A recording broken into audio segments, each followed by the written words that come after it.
So class previous videos जो इतने importance बन चुके हैं उन तक भी चाहिए, उनको ज़रूर पढ़ते हुए इसको भी कंटिन्यू करेंगे। सारे के सारे इंपॉर्टेंट हैं, लगातार प्रैक्टिस सेट जो आ रहे हैं, श्योर सक्सेस का ये दावा करते हैं बिल्कुल, अगर आप एनालिसिस करते हुए, नोट्स बनाते हुए इनको पढ़ रहे हैं, समझते हुए। स्टार्ट करते हैं आज का लेसन। देखिए इसमें क्या है, punctuate the following lines. Punctuation means क्या होता है कि किसी भी सेंटेंस में कॉमा है, फुल स्टॉप है या इन्वर्टेड कॉमा है, वो नियम के अनुसार ग्रामर के अकॉर्डिंग लगा हुआ है, दैट इज़ पंक्चुएट, है ना, पंक्चुएशन। तो बेसिक सी चीज़ है, बता के ही स्टार्ट करना चाहिए। देख लेते हैं इसका आंसर क्या है। अब ये इन्होंने जो old man chuckled and said you have yet to learn how to fly a kite properly my child. अब जैसे हमें पता है सैड के बाद कॉमा इन्वर्टेड कॉमा होता है, फिर यहाँ क्लोज होता है, कुछ ऐसा ही है ना। तो हमको कहाँ मिलेगा ये ऑप्शंस, देख लीजिए इसमें। तो बाकियों में क्यों नहीं है, देखो इसमें देखें तो सैड है, कॉमा है, इन्वर्टेड कॉमा नहीं है, तो ये गलत हो जाएगा हमारा। अगेन सेम इसमें भी है, इन्वर्टेड कॉमा नहीं है।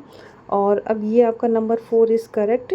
क्यों, द ओल्ड मैन चकल्ड, चकल्ड मीन्स होता है ना कि वो खींखी करके जो हंसते हैं एकदम से ना, वैसा कुछ। And you have yet to learn how to fly a kite properly my child.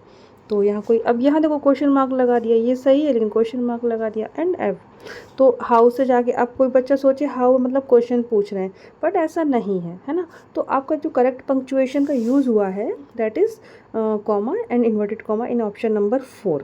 Okay students, like करते जाएंगे, सभी के लिए हेल्प होती जाती है उससे कि who quotes these lines about tragedy quoted, ये लाइन्स किसने कही है ट्रेजेडीज़ को लेकर। देखो ट्रेजेडी जो फॉर्म्स ऑफ ड्रामा होता है ना, ड्रामास के अंदर के जो पार्ट्स होते हैं, that tragedy, comedy, tragicomedy, इन सब में ड्रामास लिखे जाते हैं। ट्रेजेडी में क्या होता है ना कि कहानी जब चल रही होती है उसका जो एंड होता है ना बहुत सैड होता है, दुखद अंत होता है, यानी कि डेथ भी होती है, that is tragedy.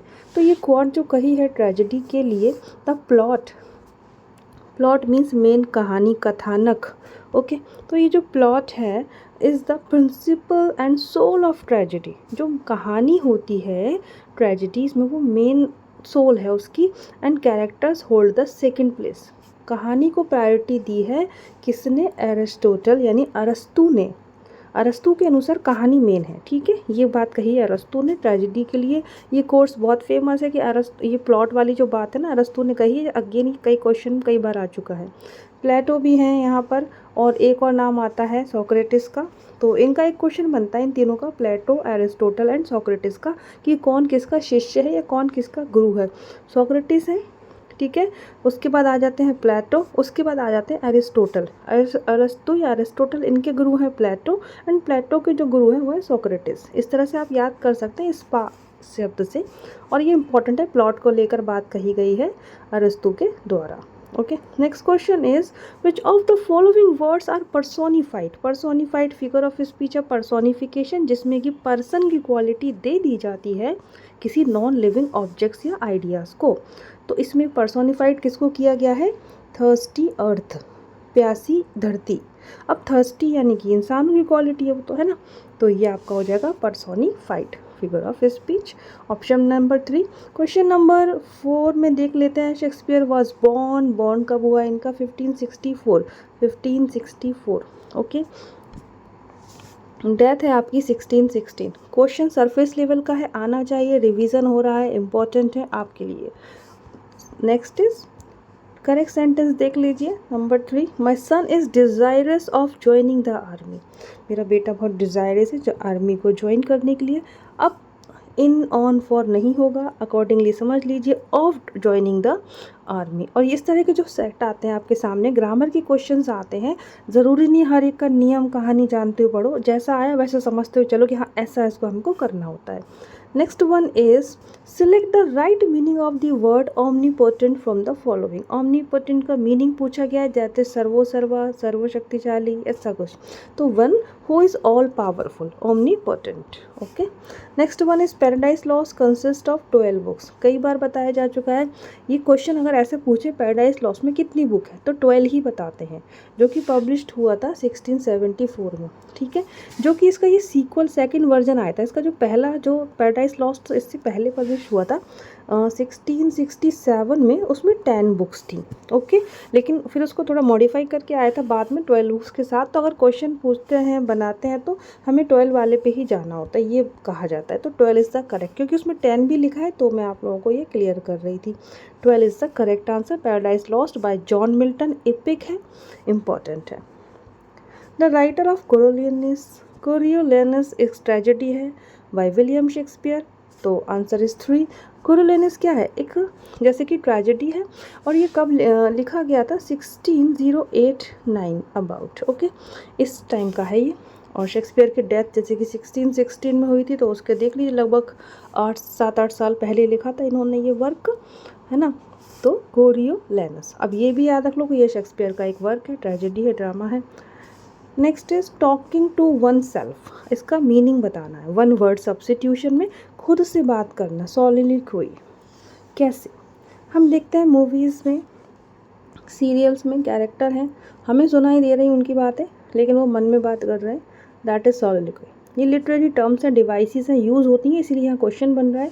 Spoke person क्या है? स्पोकमैन यानी कि प्रवक्ता, जो किसी के बिहाफ में बोलने के लिए रखे जाते हैं, नेता लोगों के, मिनिस्टर्स के स्पोक पर्सन होते हैं, कुछ ऐसा। Next is garrulity. Garrulity means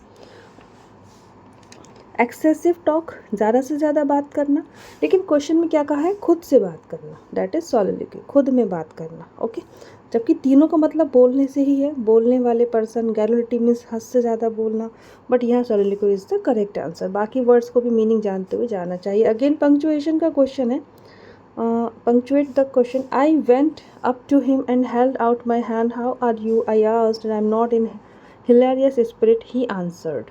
okay, यहाँ पर आप इसको करेक्टली आप देखेंगे, क्योंकि ये नरेशन स्पीच है, डायरेक्ट इनडायरेक्ट वे में है, तो किस तरह से इसको करेक्ट किया गया है ये देखिए।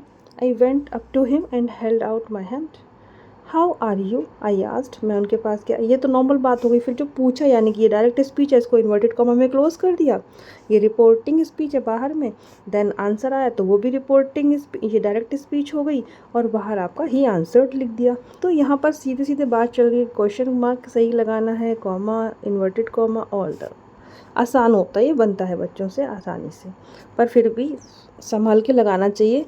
बिना वजह में अपने मार्क्स नहीं कटवाने, हमको संभल के फोकसली, स्मार्टली आंसर्स लगाने होते हैं। और ऐसे भी कर सकते हो, रॉन्ग आंसर हटाते जाएंगे तो करेक्ट आंसर हमारे सामने खुद आ जाता है।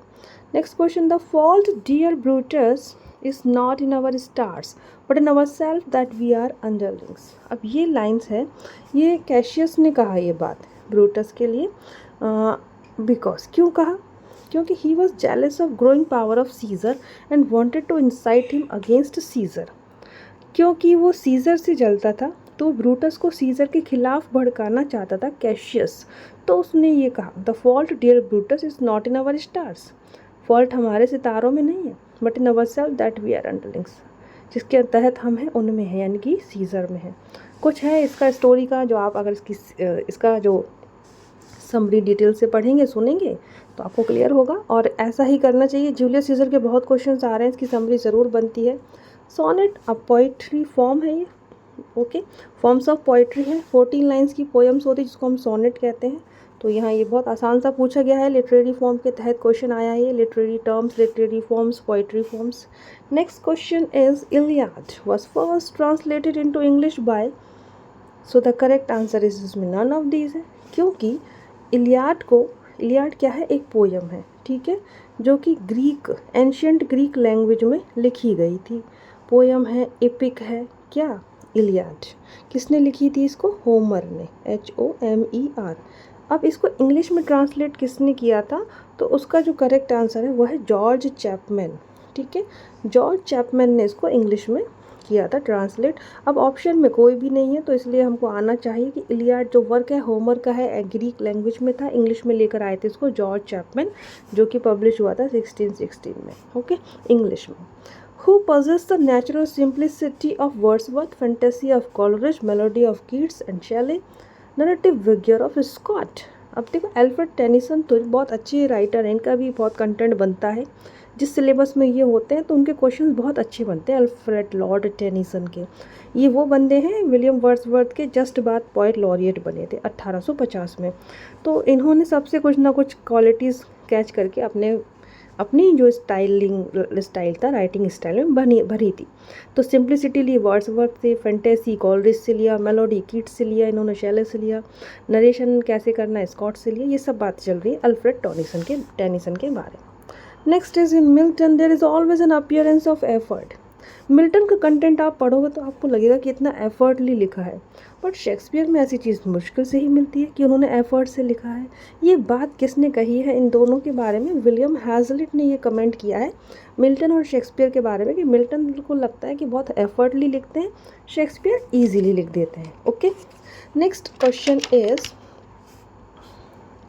विच of the following was an epic. इनमें से क्या एक एपिक था? तो मिल्टन्स पैराडाइज लॉस्ट इम्पॉर्टेंट है, डैफोडिल तो लिरिकल पोएम है, कुबला खान भी एक नरेटिव पोएम है। ओके, तो paradise lost is the correct answer. Milton का वर्क है ये।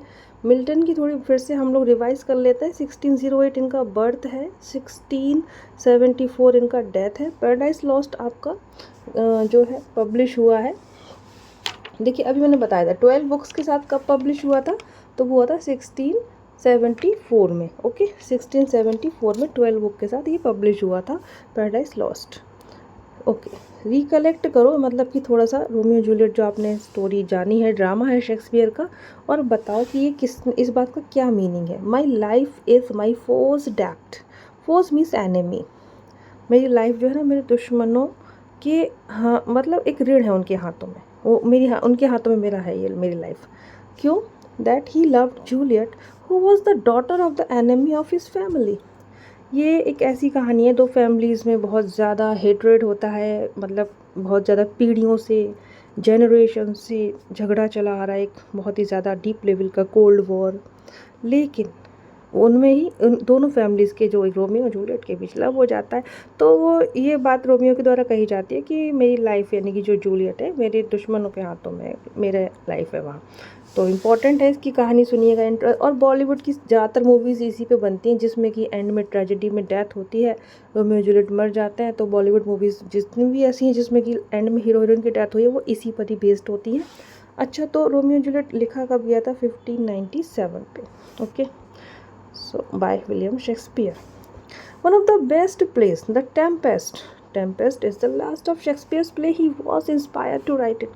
Tempest कहते हैं लास्ट है इनका, लगभग आखिरी प्ले था। इन्होंने किस इंसिडेंट से इंस्पायर होकर लिखा था? Return of the sellers of a ship that had disappeared.